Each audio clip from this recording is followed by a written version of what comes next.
everybody, this is Dustin with Hinterland Customs, and this video is going to be part of a two-part series. Basically, I'm just going to do a kit review, and I just felt it was better if I could kind of break it up instead of doing one long video.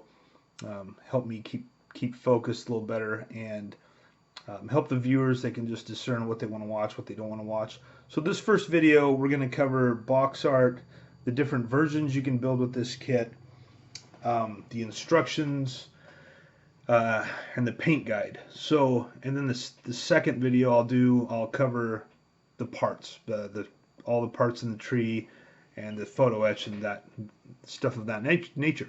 So, this is the Mk.1 mail. It's made by Takom. I've never built a Takom kit before. You know, it's a 1/35 scale. And if you saw my last video, this is the first tank that was used in warfare.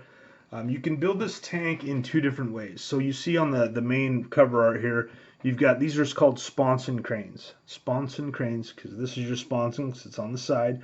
And you've got chain and pulleys and everything. That version there that you're looking at, that is the MLS Sir Archibald. And this one is for the 1917 Gaza Strip campaign. Okay.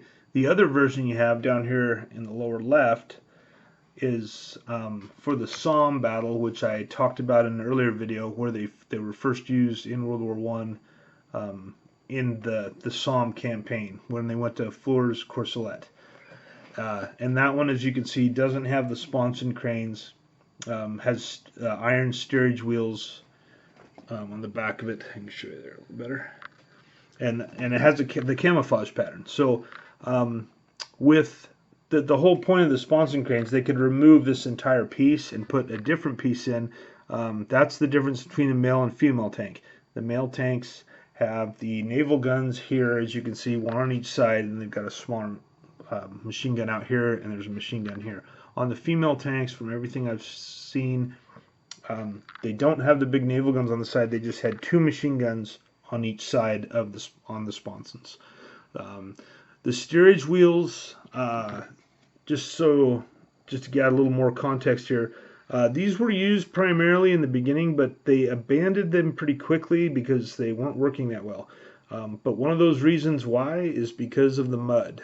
These tanks, when they were first used, they lost a lot of them. They lost a lot of them that sank in the mud. They had a lot also just break down. So it wasn't that the steering wheels didn't really work, but it was just the terrain was way too bad for them to really be effective. And so they were introduced later. You know, there was a lot of prototype stuff going on as these moved forward. This is the Mk.1. They did have a Mk.2 and a Mk.3 that were used a little bit. But as they moved forward, the Mk.4, which is the much more popular and populated kit across several different brands that people see of this tank design, the Mk.4 was used a lot more at the end of the war, and that was also the one that at that point, they had reached a point where they felt like they'd overcome, from a research and development standpoint, a lot better overall design, and they'd fixed some issues, and so those were mass produced. Okay, enough of my history lesson. Here's the instructions. This is really cool. Right here on the front, you've got more history, which I won't read it because I've already been reading history to you. Some of the stuff I read is right there. And then these instructions, very descriptive. You know, it's all state of the art because they're, you know, you've got these drawings are literally coming from a computer. They're not hand drawn. Like I have seen some drawings where certain parts are drawn, it looks like with a crayon. On older kits that I've done that have been repopulated, this is with auto and not military. So you're getting what you pay for here. You know, you pay more for a kit like this, but you are getting a great kit. And one great part of it is really nice detailed instructions. There's no second guessing. There's no third guessing. I have built this step right here where you have this little plate. This is basically like a headroom that's on the top part of the tank, as you can see right there, where that gun's sticking out there at the front. And so I've already built that. Got that glued together, and really happy with the fit. Overall, it looks great. These you can build open or shut. I built one of the eye view compartments shut and one open, and then the middle one is where the machine gun sticks out the front. Here is the machine gun. So I said I wouldn't do any parts in this one, but very well detailed. I am very impressed with this so far. So I got a little bit of glue overrun there.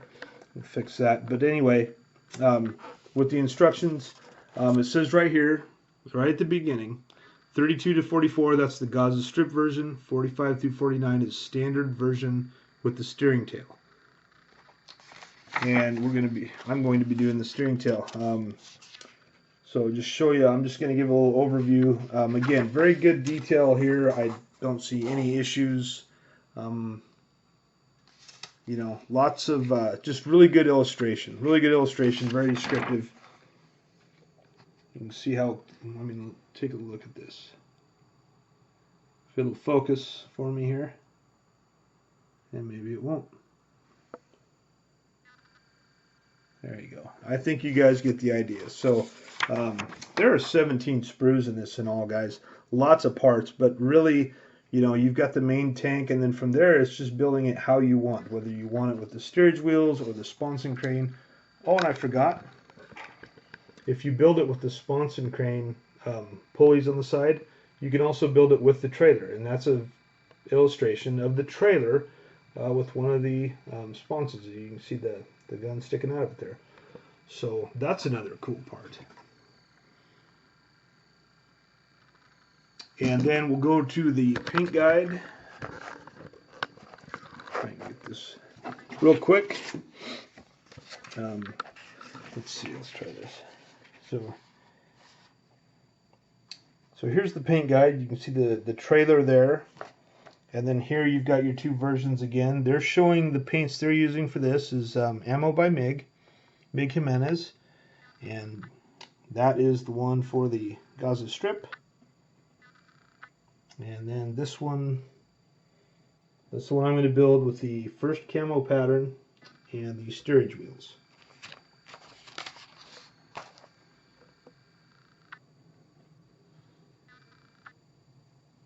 Okay guys, so that's it for this part of the review. Stay tuned, I'll have the next one out, and that'll be covering all the parts and all the parts in the sprues, the track links, the photo etch, and all that. So thanks for watching, and if you have any questions, my comments are public. You can leave a comment any day of the week. So I appreciate all my supporters out there, and I hope this helps anybody in the future if they're thinking about picking this up and building it, because I really like this kit so far. I'll tell you what, it's very impressive.